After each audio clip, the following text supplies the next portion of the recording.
Lily bulbs grow in such large numbers.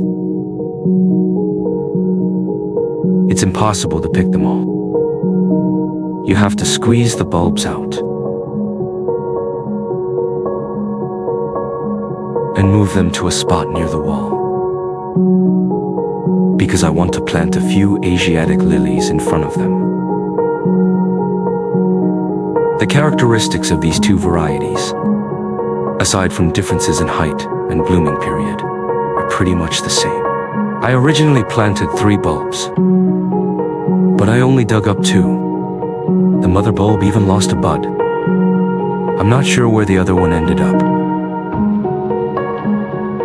It has a very strong ability to produce offspring. I just mixed in some rice husks and coconut core.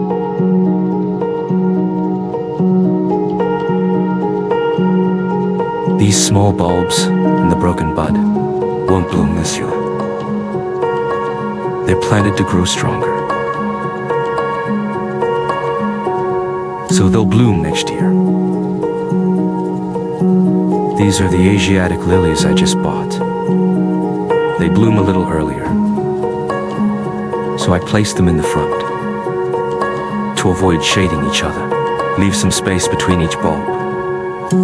Once they are arranged properly, just cover them with soil.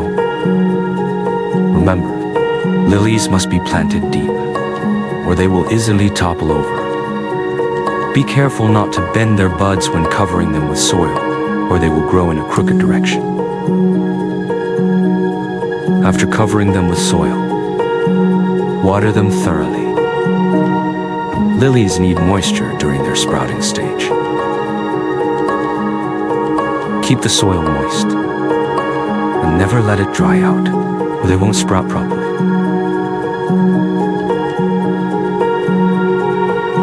Lilies aren't too picky about soil when grown in pots. As long as it's loose, breathable, and drains well, it will work. Start by adding a layer of soil, about 5 centimeters deep, at the bottom of the pot. This is the AI lily, my favorite variety. It's cold and heat resistant, highly resilient, and doesn't require vernalization. This is an oriental lily, also known as a perfume lily. It's neither cold nor heat resistant, but it has large, fragrant flowers, making it perfect for cut flower arrangements.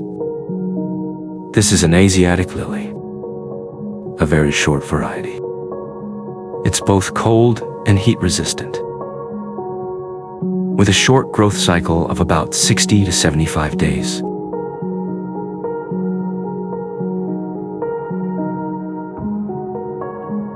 And produces abundant blooms. Remember, lilies must be planted deep. This is because lily bulbs grow 2 layers of roots. Another layer will sprout above the main bulb. You need to bury them at least twice as deep as the bulb's size.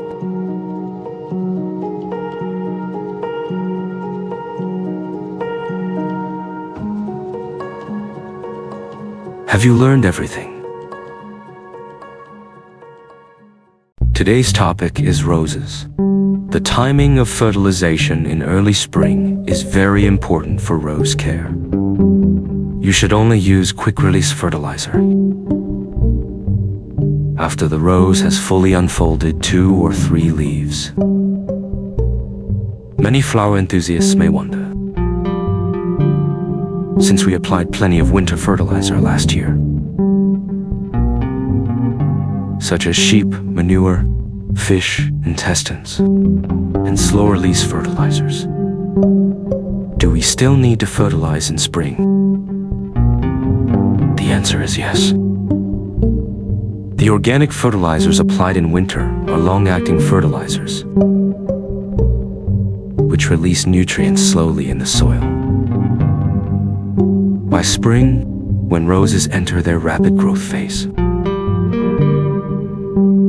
the nutrients from the winter fertilizers may no longer be sufficient.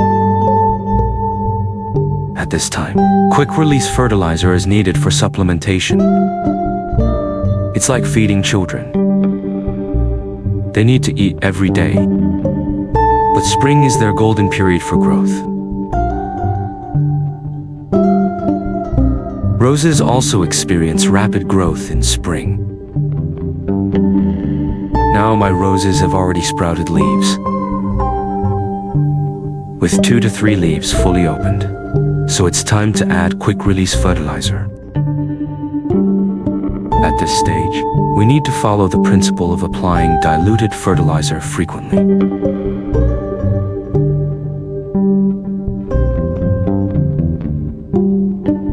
Remember the dry-wet cycle. Let the plant develop strong roots first, because good roots lead to healthy growth. Take this climbing rose as an example. Dilute the fertilizer to a 1:0:0:0 ratio before watering. Early stage fertilization should not be too concentrated. For potted plants, it's recommended to dilute it to about 1:500-2,000 times. This measuring spoon holds 2 grams. I use 2.5 spoons. Stir it well with a stick until it fully dissolves, and then apply it. After applying fertilizer 2 to 3 times, many leaves will unfold. At that point, photosynthesis will be stronger, and the plant will need more nutrients. You can then increase the concentration to about 501,000 times, adjusting based on the actual growth of your roses. Next, the plant will start producing branches, and flower buds will begin to form. Have you learned these techniques? After a spring rain, all the lilies I planted earlier have sprouted. Look at these 2 types of leaves, aren't they different? One is wide, and the other is narrow. The narrow leaves belong to Asiatic lilies, while the wider ones belong to IOI lilies. IOI lilies are a hybrid between Lilium lancifolium, tiger lily, and Asiatic lilies.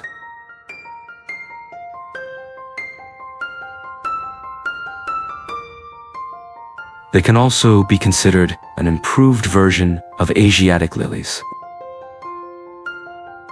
suitable for garden planting. IOI lilies are cold and heat resistant, with strong reproductive ability.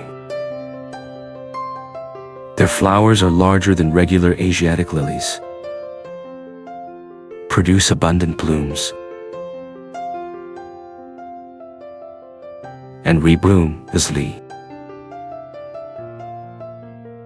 But they have almost no fragrance.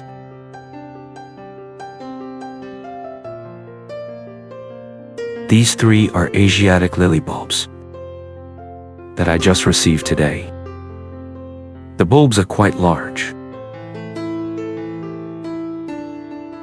Trim the roots and plant them right away. It takes about 60 to 75 days from planting to blooming. They have a short growth cycle. Their downside is that the plants are relatively short and have no fragrance. Once a single bulb is buried in the ground, by the 2nd year, it will produce several new bulbs. The flowers will also bloom more abundantly and grow larger each year. March and April are the best months to plant lilies.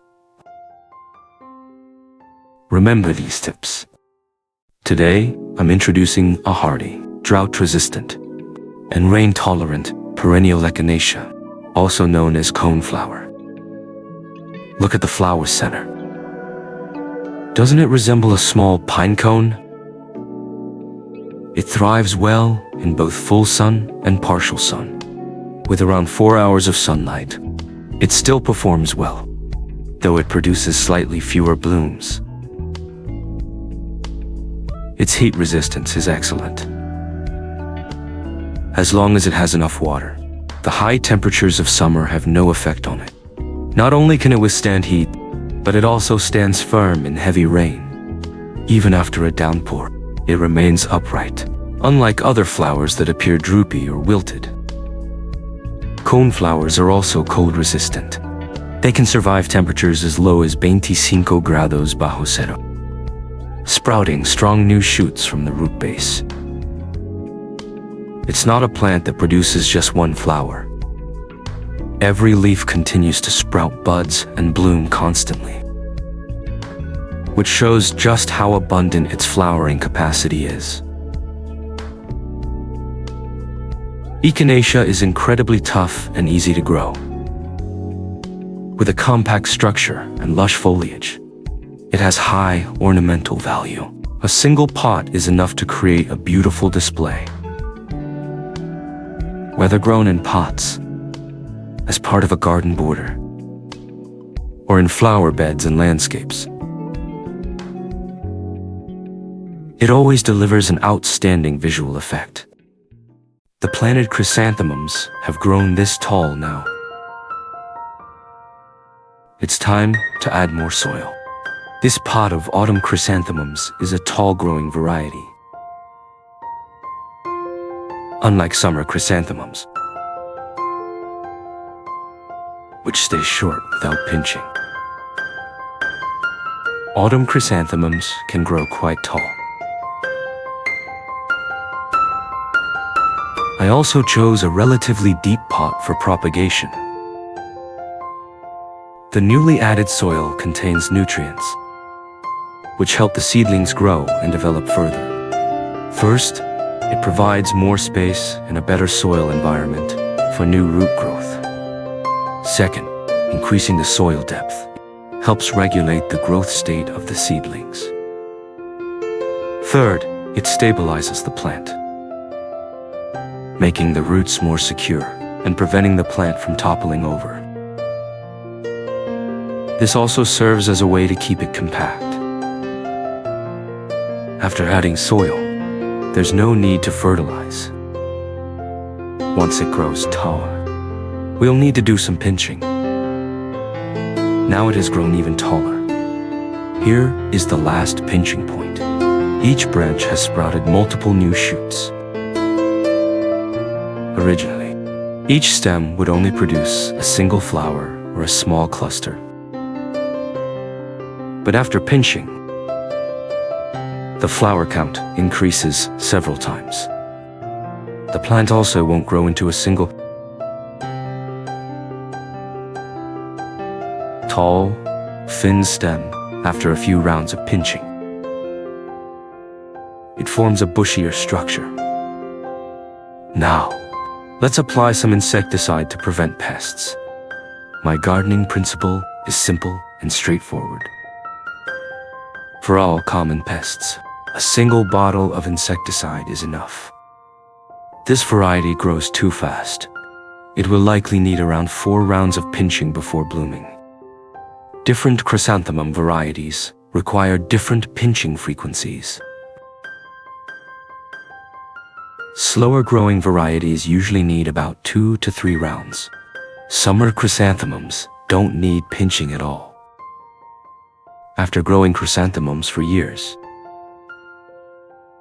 I still find summer chrysanthemums the easiest to care for. They are less prone to pests, require no pinching, and most importantly, they bloom twice a year, with each flowering period lasting longer than other varieties. Summer chrysanthemums also suffer from fewer diseases and pests, making them much easier to maintain if you propagate them through cuttings in autumn. they will bloom the earliest. Summer chrysanthemums should be planted early rather than late. In winter, it's best to plant them before June. If planted later in high temperatures, they may produce fewer flowers or even fail to bloom that year. They can also be planted in autumn, but they should be placed in partial sun. Last year, I planted one in full sun, which caused it to bloom as small white flowers. Before winter, I moved it to a spot that only gets direct sunlight in the morning. For pink-colored varieties, it's best to keep them in partial sun, since their first bloom occurs in summer. The high temperatures can cause color changes. However, their autumn bloom will be much better.